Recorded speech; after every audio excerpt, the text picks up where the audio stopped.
to tickle. What's the front time, bitch?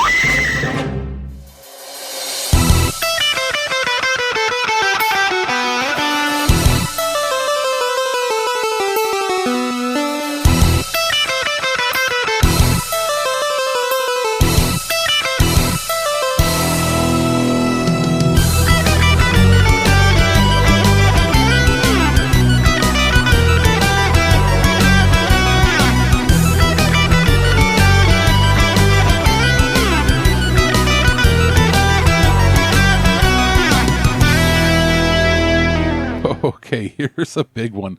Here's one of the big reviews for the year. One of the biggest games, most anticipated games that at least we've had, not just me personally, but pretty much everybody here at the TWIG Crew, and that is Metaphor ReFantazio. I know our history goes back probably closer to 10 years, you know, seeing the vague announcements of the projects that Atlas was working on, and I think this had changed code names a few times, and you know, then we found out it's some of the people that worked on Persona 3, 4, and 5, not the whole teams because that's a separate studio, but you know, some of the key people that worked on those are working on this, and we saw the demos drop and the absolutely insane music that was coming out from it, and we finally got our hands on it. I got a review copy of it a couple weeks back. It was past when a lot of other outlets had already either seen it or had previews up, but we already had a bunch of other stuff on the go at the same time. So to make sure that we gave it its, you know, full deserving review time, we made sure we cleared out some of the other projects we were working on before stepping into this. And I went, you know, I'll give myself 3 or 4 days to, you know, breeze along. I'm the RPG player that can go for days on end, sometimes playing to the point where I lose track of time. And that ended up happening here. I ended up playing, you know, upwards of 40 hours over the course of only a couple of days, maybe 3 days total, to the point where it seeped into my dreams. And that's usually a good sign. I mean, it's not great for my health, but it's definitely pretty good in terms of the quality of the game.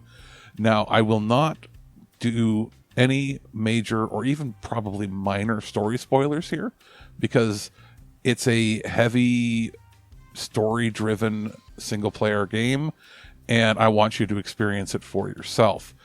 That being said, I'll say a few key aspects that differentiate from Persona. One, it doesn't have the school system. Obviously, it's a high fantasy, more European fantasy. A lot of like dark pagan-y sort of fantasy mixed in, or at least a Japanese take on what they see as European fantasy. Traditional SMT games tend to pull a lot from like Babylonian. They pull a lot of demons and lore from like Middle Eastern and Egyptian and a bunch of other cultures, and then they, you know, mix some Japanese in there, and there's usually like a little bit of Norse, but this pulls a lot of the themes and feelings from more of a Eastern and Western Europe. There's other aspects too in here, but it's much more focused in that way, in a way that they haven't really ever done for any other projects. And you know, like other contemporaries and some of their competition with like the stuff that Square Enix has done or stuff that Namco and other people have done, they usually still have more of a tinge towards Asian style or Japanese style mythology, and they usually have like some Germanic or something, because there's sort of a fascination with like German medieval times with a lot of their fantasy. This just seemed to have more, it was more like other European countries were involved, and it was very interesting that way. So yes, there's a job system in here. It sort of harkened back in my head to much more of like a comparison to Final Fantasy style job system, where you can swap out any time. Anybody can learn any job based on the certain points that you require or you acquire throughout the game in it.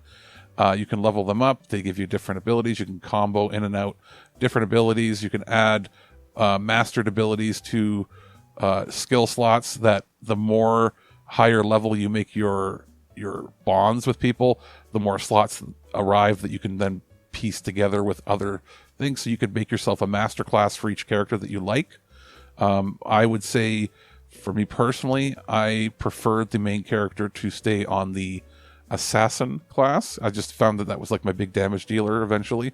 And then, of course, without spoiling things, you can get some classes that end up trumping it later on. It is a very solid battle system. They've learned a lot of lessons from other companies out there. Even NAS America and Falcom have done this with some of their recent Trails games, where you can attack people in the field if they're weaker and just kill them and get the experience that way, or you can force yourself to go into a tactical battle mode that goes into a traditional turn-based mode. And this has been refined to a pretty much perfection here. You can that way avoid enemies. There's nowhere really in the game where you don't see enemies on the screen. There's only a need to grind if you are playing it on a higher difficulty. If you play it on like normal or easy, there's not really a need to grind for almost anything. There's not really like major spikes in difficulty at all. If you are playing on like the hardest difficulty, which I wouldn't do, at least not on a first playthrough, it's going to be really challenging because once you're in there, you can't lower the difficulty. And similarly, if you play it on the easiest difficulty, like below easy, you cannot switch out of that difficulty till you finish the playthrough. It also will lock you out. If you're doing a second playthrough, there's going to be some things that can be unlocked that you can do that you can only do in the second playthrough. You still will not be able to do them in the second playthrough if you start a new game plus in the easiest difficulty. It's like like you can't do it because it tells you can't. It removes them from the physical game. Like you can't actually even see them in the game. So if you're concerned, I would say, and you're about difficulty and you want to experience the story more than anything, you could do your first playthrough on the easiest difficulty, find your way through that in like 35 to 45 hours, give or take how you explore and how much you want to do of all the missions and extras and how you do your time management. And if you are, so inclined, it'll take you longer, obviously, on higher difficulties. And then when you finish the game and you decide to load a new game plus, which allows you to carry over a bunch of things, not everything, but a bunch of things, then you can go on to like an easy or normal or hard difficulty mode, and then you'll be able to access those features that are for new game plus, but only at the, I guess, broader normal difficulties. So that's just as straightforward as I can get without spoiling anything. As far as the progression of the game, there was concern, at least on my part, of how they were going to do time management, because some of the earlier Personas, you could lock yourself out of things pretty distinctly that would give you either game overs or make it impossible to complete certain things. It's not so much like that here. They've gone with more of the approach that we've seen in the Persona remakes or special editions, or like Persona 5 and Royal, where you're given more time than you'd think to complete tasks, as well as when you hit the final deadline, it's not a game over. It's just, it forces progression, and it means that all the side things can't be completed, which could, in theory, make it more difficult for you to complete certain things. Now, I was worried because some of the progression nearing the halfway to like 3/4 nearing the end of the game, I was like, oh, am I going to have enough time to max out the bonds with everybody? Because it does have like a bond loyalty level thing that you'll be used to if you've played pretty much any Persona game in the past, the last, at least 3, 4, and 5. And if you've played like the most recent Yakuza Like a Dragon games with Like a Dragon or Infinite Wealth, where you can raise people's bonds with you, and that unlocks more things. In Persona, they're usually connected to like the Zodiac. In here, it's just more of a connected friendship thing, and nobody represents a specific trait.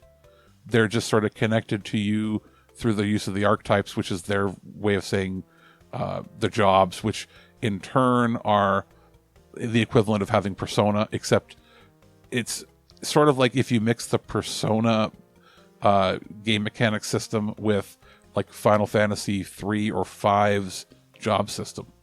That's probably the best way to describe it for anybody out there. And it's pretty brilliant. It's streamlined. There is an overworld, but the overworld is only really seen when you're traveling between things, and it tells you how many days it's going to take to do things. I know I missed a couple of missions because I didn't get the trophy for completing every mission, but I was like, I don't know what I missed. So if I do a second playthrough, I might be able to find something, or I might have to look up a guide, because I tried to be as exhaustive as possible, and I think I got most things, or I thought I got most things. Now, there were some areas where I was like, how come I can't travel there or go to them or look at them? And it felt like maybe, is that going to be for like a New Game Plus or something? But as far as I can tell, it's not the case. Like, there's a few things on the map, and I went everywhere to like talk to people and do things to see if it would unlock areas. And I couldn't. There was a point in the game where at the end, I had about 15 to 20 days left over where it's like, hey, before the final battle, before the final thing, you have like X amount of days, basically 2 weeks or more, to do whatever, to build your bonds up, finish your missions. And they were very generous that way, so you didn't feel like you were constrained. And I was like, okay, but I'm done. Like, I had done everything. I had talked to everybody. I had gone in the multiple towns, talked to every single person, and nothing popped up with more things to do. And I had already, because I was playing it on a not so difficult difficulty, and I was very good at time management, I was like, I've already maxed out all of my characters and everything. I literally had to like go around and kind of like waste time and do stuff. I'm like, which is good. It's good to have more time to do nothing. So I spent most of that time just basically in the Coliseum battling and getting some extra money and getting some items, because I was like, I'm done.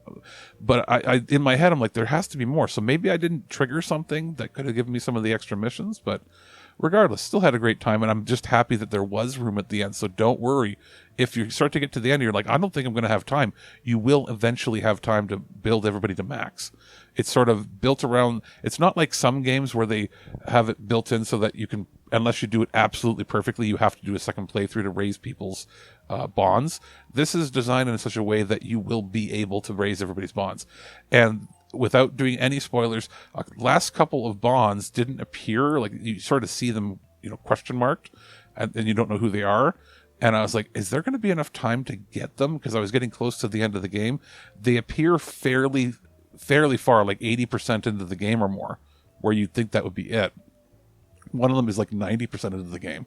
And I was like, am I going to have time to raise them? But because at the end I had already done so many other people, I ended up with so much free time on my hands that I was able to, within a couple of in-game days, raise them completely to max. I was like, oh, that's cool. So like do not worry. If you are worried and you're like, oh no, have I done something wrong?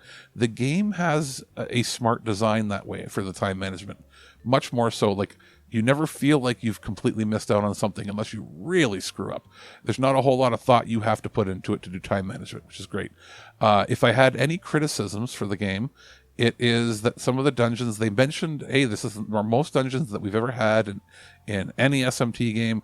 And it's like, yes, a lot of them are very samey. There is a lot of repetition with them. This doesn't mean they're not fun, but it's not as curated as Persona 5. They're better than Persona 4.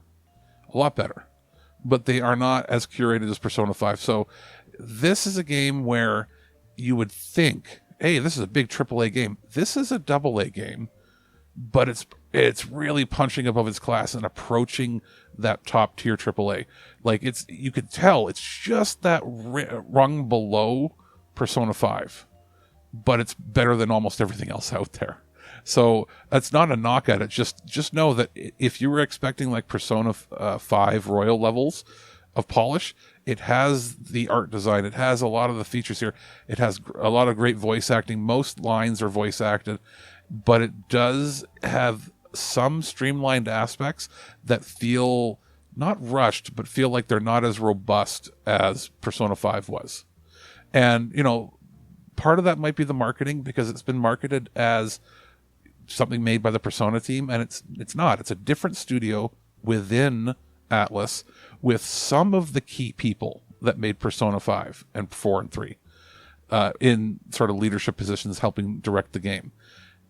The rest of the actual Persona team is presumably working on Persona 6 as like the big AAA budget. Now, this might change in the future, meaning that sequels to this or other projects from this team could get a higher budget. And I'm not saying that it's not great. It's just, in having some hindsight, looking back a few days later, going, this is great, but what could have elevated it to that 9 or a 10 out of 10 spot is X. There's a bunch of different things that you could say. There's some stuff that isn't fully explored that doesn't appear to be planned as a DLC or anything. It's just, it hooks you, making you want more, which is great. But stuff that might have been more fully explored in a mainline Persona game is not as explored here, if that makes any sense. The visuals are absolutely fantastic. Great, unique art design. There's a bunch of anti-aliasing or aliasing issues I've noticed. Now, it's going to be different, obviously, if you play it on PC, which you can maximize. We had the opportunity to review it on the PlayStation 5, as well as on Xbox, and the Xbox code gave the ability to install on PC. And installing on PC, if you really crank the settings and you have a computer that can do it, it smooths out most things. And if you happen to get it on Steam, I'm sure there's going to be community mods out there that will allow you to, change things up, but not obviously if you're doing it through the Microsoft Store there. But it is a Play Anywhere title, so if you do happen to get it on Xbox, you can play it on your PC and vice versa, and the save file transfers between those. Interesting how the save file system works here. On PlayStation, you get a PS4 copy and a PS5 copy, and if you have a PS4, you can play it on PS4. There is a single slot that you can save as, it says cloud save if you agree to it, and it will upload to the cloud. You don't import a save like a one-way thing like most games do, where you can just transfer from PS4 to PS5, and once you save it on PS5, you can't use it on PS4. This is different. When you load it up on PS5, you go into that the load setting, and you'll find that online save. You download it, install, or you, I guess, load it, and then you save it to a new slot on your PS5. And then if you're like, hey, you know what? I want to play it in the other room that has a PS4 only, or at a friend's house who only has PS4. Well, then what you do, on the PS5, you save to that slot, go over to the PS4, and you can re-download it. The save files appear to be identical between console, PS4 and PS5.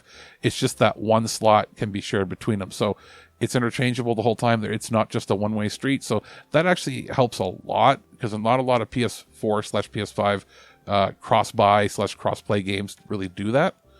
So it's really nice to see. Or if they do that, they're more like Ubisoft titles, where they're really hyper-connected to the cloud. You need an account. You don't need a special account or anything. You just have to agree saying, yes, I'd like to have the online features. The online features also include the ability to press a button on the controller, and it pulls up a menu showing different people that played the game, what their party configuration was at that point, so you can have an idea like, hey, if I'm playing it on a difficult setting and I'm having trouble here, what was the archetypes that these people were using that were successful? So that's kind of a neat thing. I guess sort of similar to what you see in like Dark Souls and certain games that have those features. Now, beyond, the visuals, which are great, it's the audio. The music is, you've probably seen, it's become one of the biggest memes since like the Doom music. The Only Thing They Fear Is You, where they made a bazillion memes out of it on YouTube and TikTok and Twitter and everything. It's starting to happen here because there is that chanting that you heard in the trailers. And, I thought it was, maybe Japanese or Latin. No, they're using Esperanto, which sort of ties into the game itself. I'll say this because it's at the very beginning and it's in the demo and it's in the trailers. Your fairy friend, when you're starting out the game, there is no music in the game. It turns out the music for the entire game is all playing within the protagonist's head. And this is because the protagonist has a spell cast on him by the fairy friend to help encourage and stop fear and so on. And think like how a bard would inspire the team. The fairy casts fairy magic, which they say magic was the first, music was the first magic ever shown to man. And they cast it on you, and you start hearing music. And the Esperanto, being a universal language invented, I think, in the 1800s, which was meant to be something that European countries could use all around the world. And the idea was, if you are having a hard time teaching your specific language to a foreigner, the idea was to make a root language that took the best or easiest parts of most European languages, made a sort of universal that could be a universal second language for the world. Now, ultimately, it ended up being English that became the universal second language for everywhere. right? Like obviously if you're an English speaker, your second language is usually going to be either something like, Mandarin, Cantonese, Japanese, Spanish is probably one of the largest second languages for English speakers. And then maybe below that you'd have, German, Italian, or French. But for pretty much everybody else, the intent was any language's second language was going to be Esperanto, and it just didn't happen. So it is used, it's sort of studied in academia, it's sort of a joke around there, and people have heard it. So you'll hear it in certain words sound similar because it's sort of taking bits and pieces from most common languages.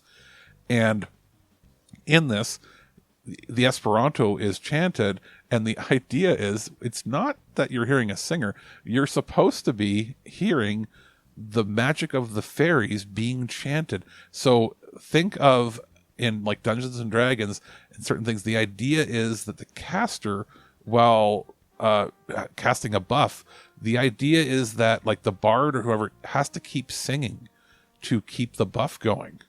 So when you're hearing them chant, it's the fairies chanting like a battle march for you to keep you empowered under their spell to keep you going. So it's kind of a brilliant, joke within a joke within a joke within the lore of the game, that you're hearing the music is, your battle theme, and your all the other themes are to inspire and give you hope and power. And then the actual voices you're hearing are the fairies themselves chanting to keep the spell running. So that's kind of fun. And I didn't catch it initially, but then it's sort of explained a little later on in the game. And that's a unique take that I've not seen before. And I wouldn't be surprised if, hopefully, fingers crossed, that some of the themes maybe show up at like the Game Awards, either in a presentation played, or maybe I wouldn't be surprised if this game gets nominated for Game of the Year and it gets to be part of the medley that they usually play there. We'll have to see in a couple months when that happens. But, without ranting too much more on the music, just know that it's one of the best scores of the year.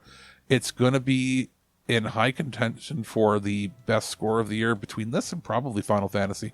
And Final Fantasy VII Rebirth, while having an absolutely fantastic score, it's and at a much higher budget with more composers and writers and everything, you are dealing with something where it has the bones in a score from 25 years ago from one of the most iconic scores ever written. And then you have this coming out of the blue with mostly a one-person deal, and it's just as fantastic. And the music is different for Atlas. Usually they have like industrial mixed with some sort of Japanese traditional music, and then J-pop and different things mixed in. And this time we have like pure fantasy music. Like this wouldn't have felt out of place on like a Nintendo platform playing like a Xenoblade game, something Monolith would have put out, or something that you might hear from, let's say, Square, or even something that you might have heard on like a release from like the Atelier series or something. Like it's also interesting because it's the first time that they've ever done this with an Atlas title, and it fit in perfectly. I might actually at the end of this put in something that's been stuck in my head, because the song keeps getting stuck in my head, the main battle theme, and how similar in my head it sounds to the opening theme music for Disney's Gargoyles cartoon.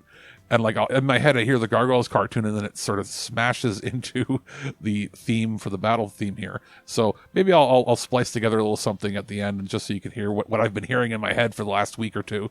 But that out of the way, the battle system is easy to learn, easy to use. I don't need to go into too much detail. Just know that you're not going to have any trouble as a young player all the way up to a veteran that's been playing forever.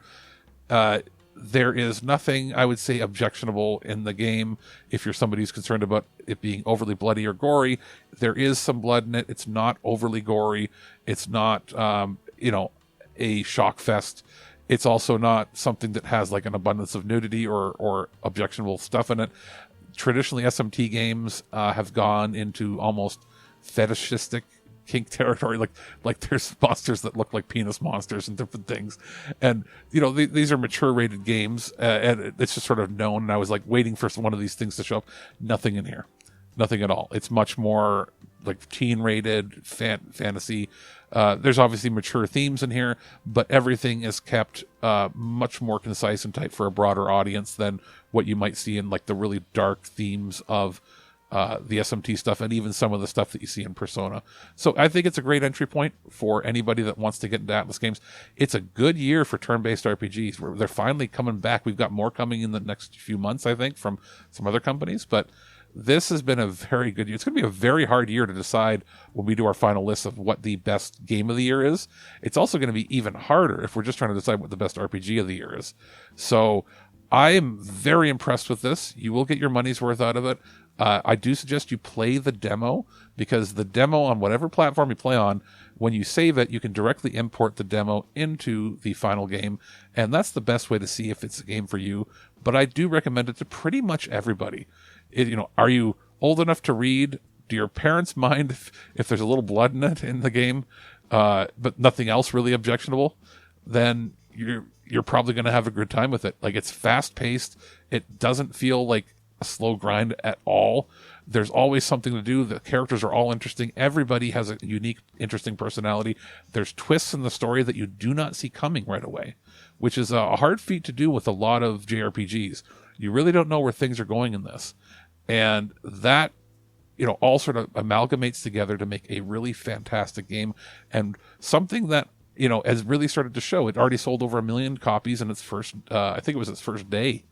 At least the first week. So we'll see where this goes, and I'm really hoping that this means that Sega, focuses. We've already seen them doing this with Sega's teams over making the Like a Dragon series turn-based for the mainline. Well, and hopefully this means that they look at this and they look at their Atlas teams and go, hey, make more of these, because I think that we were starved for so long for brand new IPs, especially in the RPG realm, and now we're finally seeing it come to fruition with some of these bangers after bangers after bangers. Very much recommend. Definitely going to make our holiday gift guide.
Because I spit hot fire. At no point in your rambling, incoherent response were you even close to anything that could be considered a rational thought. Thanks for listening to this episode of This Week in Geek. Hungry for more? Check out our website at thisweekingeek.net. You can subscribe to the podcast, browse our Twitter and Instagram, and leave your thoughts on today's topics. If you'd like to give us some feedback, send us an email at feedback@thisweekingeek.net.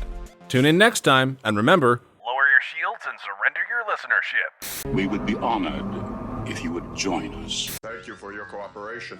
Good night.